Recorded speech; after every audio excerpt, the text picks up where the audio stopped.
বা হাসপাতালে আমরা অভিযান চালাই। এখানে প্রায় 7-8 বছর ধরে এইখানে লাইসেন্সটি নবায়ন নেই। মোবাইল কোর্ট তাদেরকে এই প্রতিষ্ঠান বন্ধ রাখা এবং 50,000 টাকা জরিমানা এই সিদ্ধান্তটি দেয়।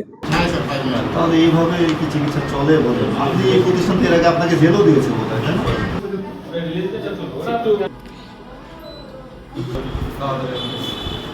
আমরা গোপন তথ্যের ভিত্তিতে একটি প্রাইভেট ক্লিনিকে বা হাসপাতালে আমরা অভিযান চালাই।